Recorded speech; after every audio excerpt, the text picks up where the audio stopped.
warahmatullahi wabarakatuh.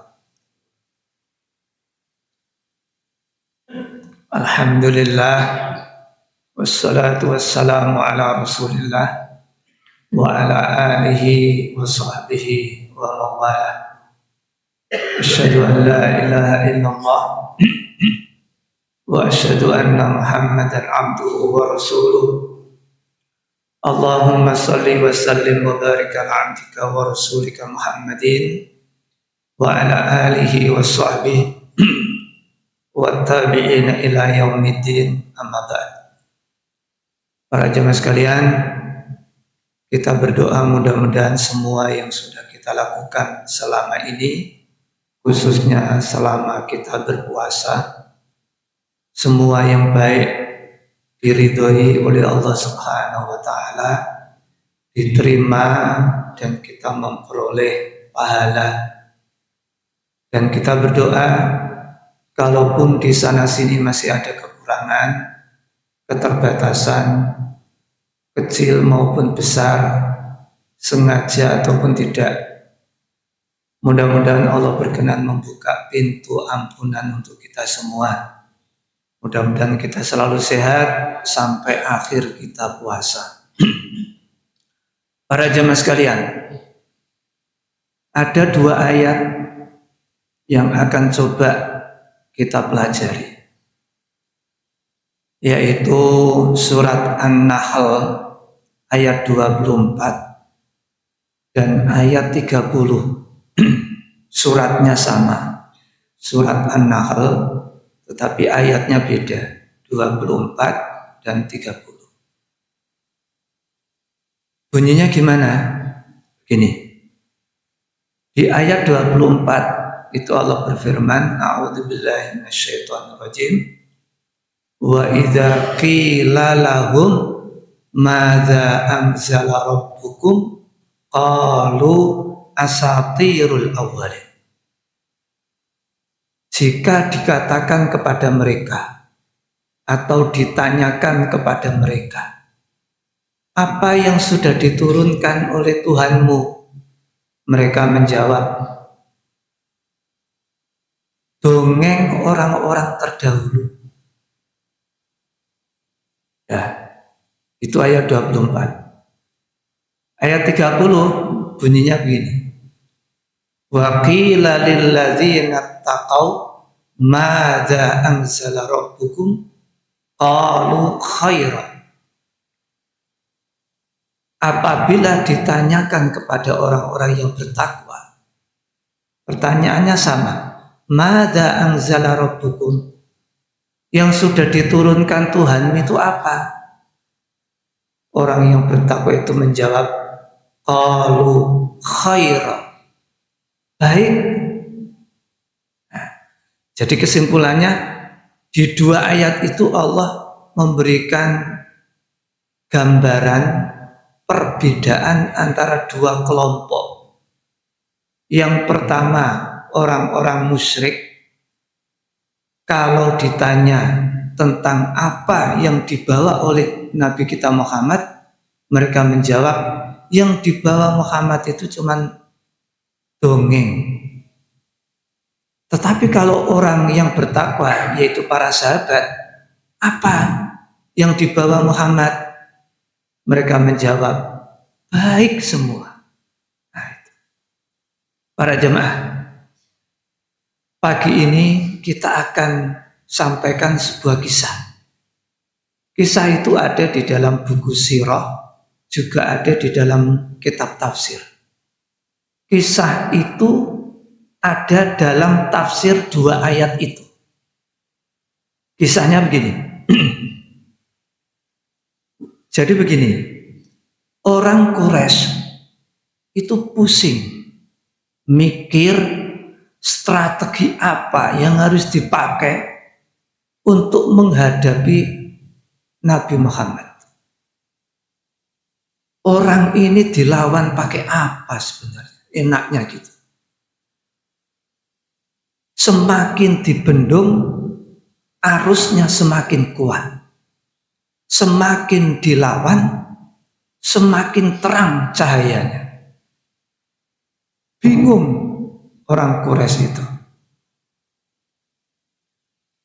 Dikhawatirkan nanti kalau diusir itu semakin berkembang Islam di luar Mekah, tapi kalau dibiarkan di dalam itu seperti duri di dalam daging. Enaknya diapakan Muhammad ini? Nah, di dalam tafsir itu kemudian disebutkan orang-orang Quraisy itu melakukan konsolidasi, rapat. Dari hasil rapat itu kemudian sesepuhnya itu bilang begini, innahu rajulun khulwul lisan wa idza kallamahu rajul dzahaba bi aqli. Kalian harus tahu, orang yang kamu hadapi itu manis lesannya. Apabila bicara sama orang mampu menghipnotis, itulah Muhammad. Nah, itu membuat suasana diam itu. Semua yang hadir itu diam. Kamu harus tahu musuhmu itu. Dia tuh pandai bicara, retorikanya bagus, dan kalau bicara kepada siapapun terhipnotis orang itu. Kita tahu tiap kali Nabi baca Quran itu kan orang-orang langsung hatinya itu terikat. Makanya ada beberapa sahabat itu yang masuk Islam hanya gara-gara mendengar lantunan ayat Al-Quran. Bahkan petinggi-petinggi Quraisy sendiri itu kan sembunyi-sembunyi, hanya sekedar ingin mendengar lantunan ayat Al-Quran. Nah, muncul pertanyaan dalam rapat itu, sekarang begini, strateginya gimana? Nah, gini aja, ini kan sebentar lagi musim haji. Kita tahu kalau musim haji itu banyak pendatang ke Mekah. Dan yang perlu diantisipasi, jangan sampai para pendatang-pendatang itu mendengar risalah yang dibawa oleh Muhammad. Ini bahaya. Strateginya begini, ayo kita cari tim. Tim ini adalah dari orang-orang bangsawan. Para jamaah yang disebut bangsawan itu berarti darah biru. Keturunan siapa, kabilah apa, itu namanya bangsawan. Kalau bahasa kita tidak, kaum elit. Jadi sekarang gini aja strateginya, kita bikin tim, yang tim itu terdiri dari orang-orang elit. Nah terus tugasnya apa? Kita pasang orang-orang elit ini di pintu-pintu masuk kota Mekah. Tujuannya dia harus menghadang siapapun pengunjung yang datang ke kota Mekah, lalu memberi informasi dulu tentang Muhammad sebelum mendengar Muhammad bicara. Wah, bagus itu. Setuju? Oke. Nah, akhirnya betul dipilih elit-elit politik itu. Dari kabilah ini siapa? Dari kabilah itu siapa? Udah, kumpulkan semua. Ada yang diletakkan di timur, di barat, di setiap pintu masuk ke Mekah. Itu sudah ada tim ini, tim elit. Nah, di dalam tafsir disebutkan, pokoknya nanti kalau ada pendatang, perkenalkan dulu siapa kamu. Wah, saya ini Fulan bin Fulan, kabilah saya ini, saya keturunan ini. Setelah itu beritahukan bagaimana Muhammad, innahu rajulun kadzab. Wah, Muhammad itu pembohong, dia itu pendusta. La yattabi'uhu ala amrihi illa sufaha wal abid. Sing melu Muhammad iku wong bodoh-bodoh, budak-budak, wong kere-kere. Wis pembohong, pengikutnya mantan budak, wong kere, wong gak duwe, goblok-goblok. Jadi narasi itu sudah dibangun sebelum mereka diutus. Kamu harus bicara begini, harus bicara begitu. Kita bangun pakai narasi-narasi ini. Supaya apa? Supaya mereka yang ingin masuk ke Mekah tidak ingin bertemu Muhammad. Nah, betul. Dihadang semua. Dan sebagian berhasil. Ada orang-orang yang setelah mendengar informasi itu langsung, oh, ngono ya Muhammad kuwi. Ya bisa wis. Berarti bahaya iki. Nah, sudah datang cuma hanya untuk bersaudagar, mengembangkan bisnis, setelah itu pulang. Nah, dikisahkan di dalam tafsir itu ada para pendatang itu yang bilang begini, bi'sal wafidu idan ana. Jadi setelah mendapat informasi sepihak itu tadi dari orang-orang elit, dia menjawab, enggak bisa, kalau begitu saya itu enggak bisa begitu, enggak bisa. Saya datang ke Mekah itu 1 hari perjalanan kok. Datang jauh-jauh, enggak ketemu Muhammad, enggak berjumpa Muhammad, enggak tahu sendiri Muhammad, enggak mendengar siapa Muhammad. Terus saya pulang mau bilang apa kepada kaum saya? Enggak bisa. Saya harus ketemu, saya penasaran ini.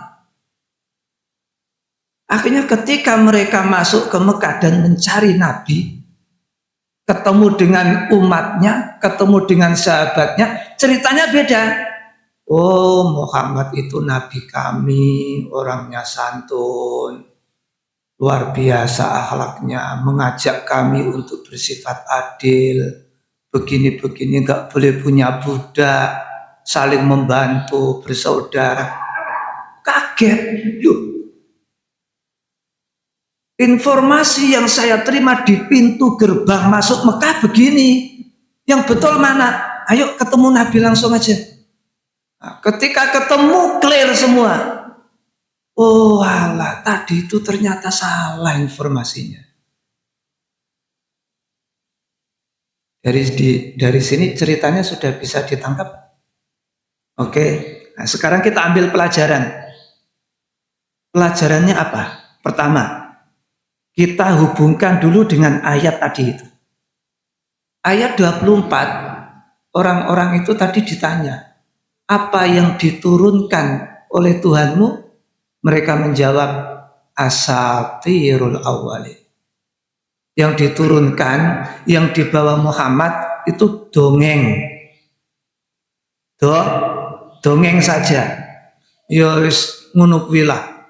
Cerita kongone mbae-mbae biyen kuwi lho. Disampaikan meneh. Nah, inilah para elit yang dipasang di pintu masuk kota Mekah tadi itu, yang membawa narasi yang sudah dibangun sejak awal tadi itu. Tetapi kelompok yang kedua, madza anzala rabbukum qalu khaira. Ada orang-orang yang kalau ditanya tentang risalah Muhammad, jawabannya good, bagus. Nah, ini yang pertama.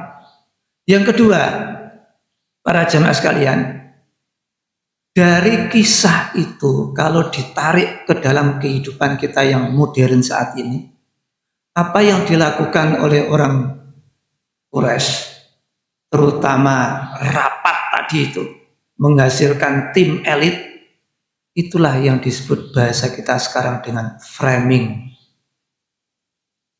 Jadi mereka itu kalang kabut menghadapi Nabi. Akhirnya menggunakan framing. Framing itu apa? Framing itu gampangannya adalah membentuk opini. Jadi memilih narasi, memilih kata-kata dalam rangka membentuk opini publik. Gimana caranya publik, masyarakat luas itu punya pandangan sama tentang Muhammad. Muhammad itu kadzab, pembohong, sahir, tukang sihir, syair, tukang syair, kahin, dukun, majnun, bento. Narasi itu dibangun lalu dibawa oleh para elit ke tepi-tepi kota Mekah itu. Dalam rangka apa? Framing.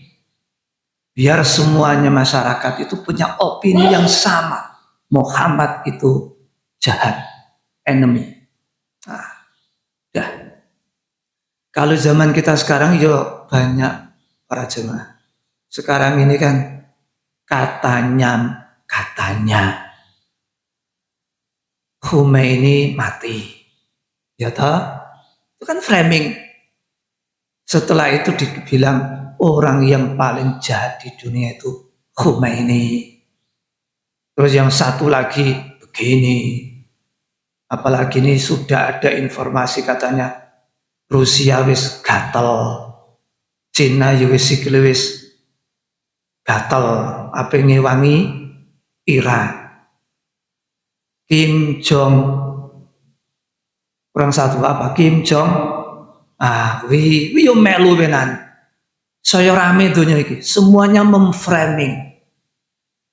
Jadi ternyata framing itu sudah ada pada saat itu. Yang bahayanya adalah jika framing itu negatif. Nah, Nabi itu di framing secara negatif.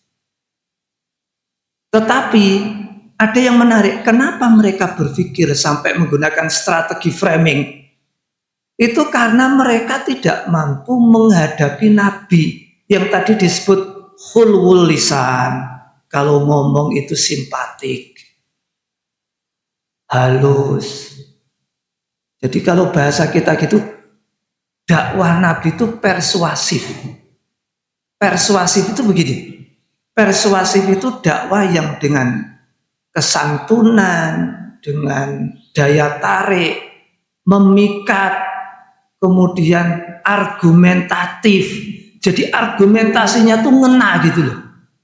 Argumen pendapat-pendapatnya, penjelasannya itu ngena di hati, ngena di pikiran. Itu namanya persuasif. Nah, beda dengan orang Quraisy tadi itu. Nabi persuasif, orang Quraisy provokatif dan propaganda. Propaganda itu apa? Berdakwah tetapi menggunakan data manipulatif. Dicampur bohong-bohong dikit gitu loh. Ya tadi itu Muhammad itu apa tuh? Muhammad itu sapa? Sing melu ya sapa? Kekuatannya sak piro? Nah, jadi propaganda. Kalau nggak gitu provokatif. Provokatif itu gimana? Ngomong sak ngomong itu memancing emosi.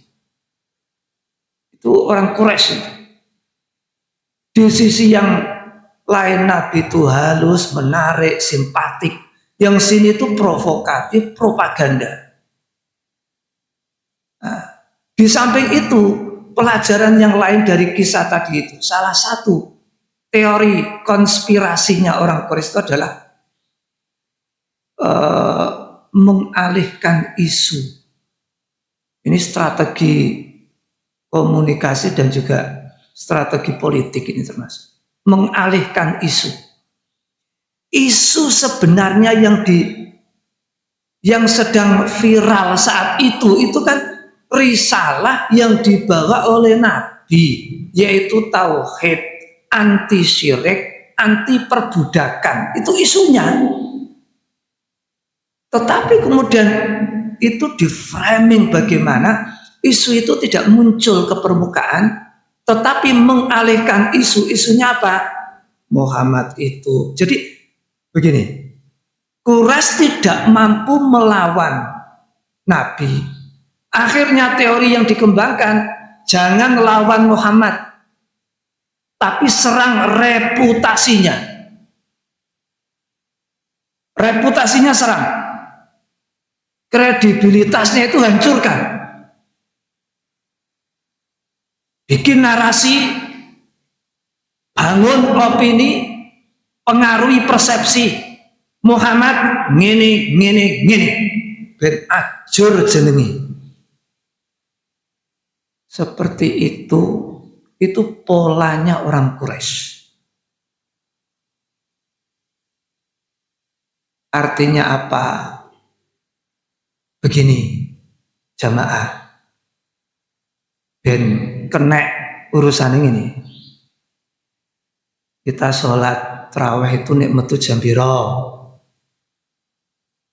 Nek medal ke masjid jam pinten? 8:30. Itu fakta. Nek sing jamaah tua-tua jarene sholat kok takwa enak, alon-alon. Iki jare wong sing tua. Jare sing nom-nom nok njaba, aja sholat nok kono. Sawine kabeh. Pegel-gegelku sampean ngantuk. Kira-kira yang framing yang mana? Jenengan cuma guyu iki lho piye? Sing framing sing ndi? Aja salat tok kono, megelno. Geger ngantuk no mripat. Itu namanya framing. Itu loh. Bisa diterima? Gak usah panjang-panjang. Pengumuman sekarang. Ini hari Selasa, tanggal 3 bulan 3. Nanti jam 5:30 kita akan melakukan sholat gerhana bulan. 5:30. Artinya datangnya sebelum itu, nanti 5:30 kita sholat gerhana, kemudian khutbah, kemudian berbuka bersama. Jadi pengumumannya adalah hari ini insya Allah akan terjadi gerhana bulan. Gerhana bulan total. Nah, takmir mengundang panjenengan untuk menghidupkan sunnah yang satu ini, yaitu sholat gerhana bulan. Insya Allah katanya takmir sudah menyiapkan bungkusan buka.